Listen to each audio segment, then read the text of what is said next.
It kind of feels personal. What's going on, streamers? Samahan niyo muli akong balikan ng isa na namang pelikula ng Marvel Cinematic Universe. Ano-ano kaya ang mga detalye, references at Easter eggs na nalagpasan mo sa pelikulang Captain America: The Winter Soldier?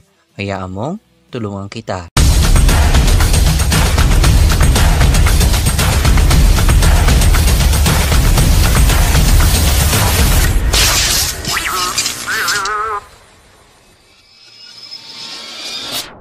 Before we begin, you can comment down below to join in my custom shoutout. Ang pamagat ay Captain America: The Winter Soldier na tumutukoy kay Bucky Barnes, ang Winter Soldier. Nagsimula ang pelikula kung saan nakilala natin dito ang Falcon na si Sam Wilson. May kinig natin ito. On your left. On my left. Got it. Don't say it. Don't you say it. On your left. Come on! Ito rin ang may kinig natin na binanggit ni Sam sa Avengers Endgame. On your left. Mapapansin natin dito ang isang mission ni Steve kasama si Natasha Romanoff upang gawin ang isang rescue mission na tinatawag na Lemurian Star.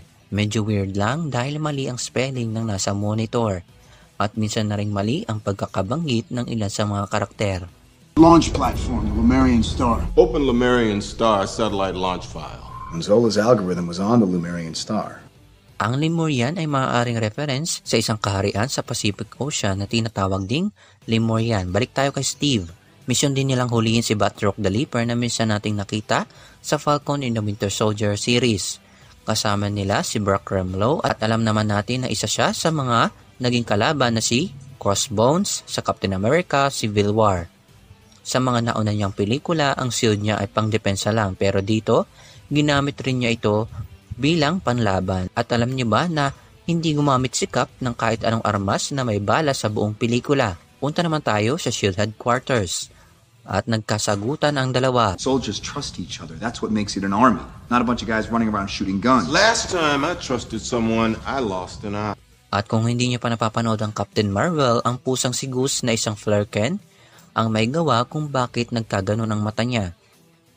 Ang tema ng pelikulang ito ay umiikot sa katanungang ano nga ba ang katangian na dapat mayroon ang mabuting sundalo? At dito sa eksenang ito, binigyan na tayo ni Steve ng kasagutan sa ating katanungan. At ito ay ang mapagkakatiwalaan. Punta naman tayo kay Peggy Carter kung saan ang lahat ng kanyang sinabi ay naging inspirasyon ni Steve sa Avengers Endgame. I have lived a life. My only regret is that you didn't get to live yours. The world has changed. None of us can go back. All we can do is our best. And sometimes the best that we can do is to start over. Ngayon, naintindihan na natin kung bakit binalikan ni Steve si Peggy sa kanyang time travel. Sa barilan kung saan inatake si Nick Fury at doon nagbabalik si Bucky Barnes sa pagkatao ni Winter Soldier. Dito nakilala ni Steve ang isang nurse na si Sharon Carter, ang pamangkin ni Peggy Carter na napag-alaman natin na siya pala ang power broker sa Falcon in the Winter Soldier Episode 6. Nagtago si Nick Fury sa apartment ni Steve at sinabi ito ni Fury kay Steve. My wife kicked me out. Didn't know you were married. A lot of things you don't know about me. Totoo yun, napakarami natin na hindi alam tungkol sa kanya. Siya ba ay may pamilya o wala? O siya ba ay isang Skrull? At ang tunay niyang pagkatao ay nasa spaceship na nakita natin sa Spider-Man Far From Home? Ang punto ko dito ay maaaring Skrull si Nick Fury dito, kumbaga parang isang pamalit lang sa kanya. At dito na binaril si Nick Fury. Dumaan sa surgery si Nick Fury. Pero tandaan natin, sabi ko nga kanina, maaaring siya ay isang Skrull. Kaya panoorin mo ang video ko tungkol dyan. Sa elevator, dito na nakaramdam ng hindi maganda si Steve sa mga taong nakapalibot sa kanya. Matapos ang laban, mapapansin natin ang pagkuha ni Steve sa kanyang shield na ginawa rin ni Taskmaster sa pelikulang Black Widow. Binalikan nila ang Camp Lehigh kung saan doon nag-ensayo si Steve upang maging sundalo. Doon natin nakilala si Arnim Zola.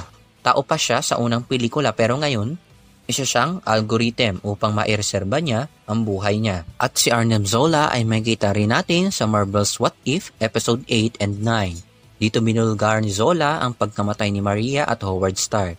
At ito ay kagagawa ng Hydra. Ito ang isa sa mga pinag-awayan ni Tony at Steve sa Captain America Civil War.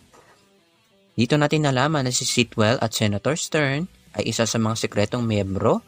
Matapos nila takutin si Sitwell, nabanggit niya si Bruce Banner at si Doctor Strange. Zola's algorithm is a program for choosing insects targets. What targets?